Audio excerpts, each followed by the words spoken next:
I've created a spreadsheet. I like to first always freeze that first row. You can do it by over here in the corner.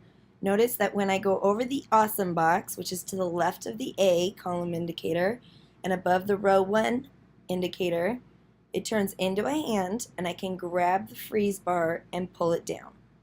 I then type question and answer. And if I type 1 and 2, I can highlight the 1 and the 2 and use the fill down square to quickly number off as many questions as I have. Now, of course, it's nice to center that if you like to, and I even like to increase the font size a little bit. Now, the answer box is going to need to be wider to give the student room to answer. I then click on the awesome box here to the left of the column indicator and above the row indicator to select all, and I go to the toolbar and I set the alignment to be middle, and I turn on the word wrap so long answers automatically will be wrapped.